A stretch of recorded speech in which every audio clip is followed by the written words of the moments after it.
so I've been independent, I've been signed to a label, and then I went indie again, and I don't know if you could pay me $1 million to sign with a record label again, and here's why. Stick with me.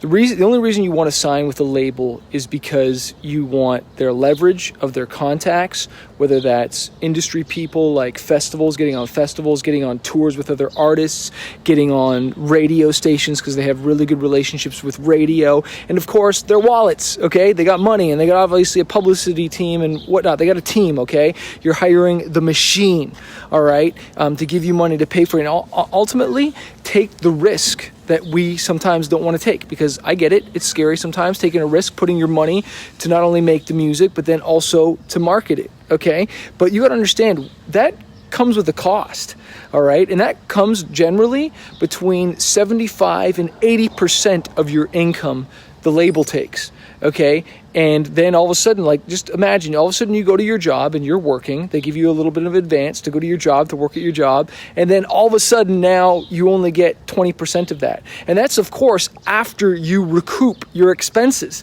And you don't even know everything that they're charging to you, okay? You don't see real clear statements, and you don't even see clear statements of what they're charging or where the income is coming from. I have yet to see from this date ever on a report showing the money that they took from my sound exchange when they owned the rights to the master, or from YouTube. I never saw that on my statement. I always saw sales and digital streams, and it was very, very, very vague, okay? But when I went independent, all of a sudden I was like, whoa, I'm getting paid from this person. I'm getting paid from this person. I'm getting paid from this person and this person.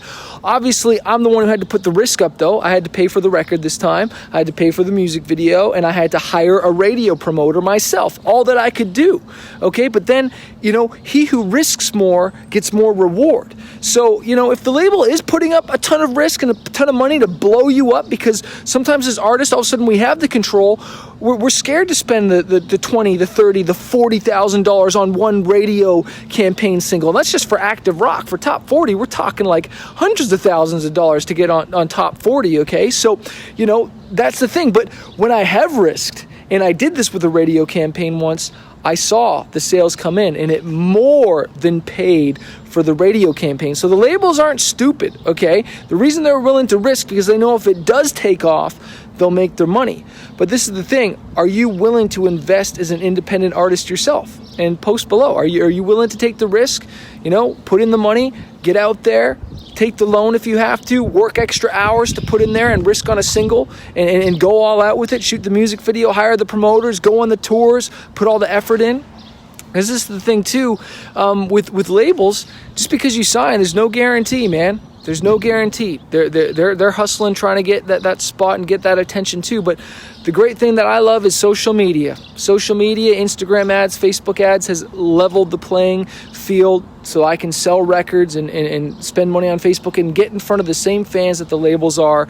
But as far as the radio game, yes, they do have leverage over us. But man, I would not sign to a label unless I'm seeing 6+ zeros on the end of that check. You know what I'm saying? But then again, they own you too. Okay, they own you, and they own your rights forever.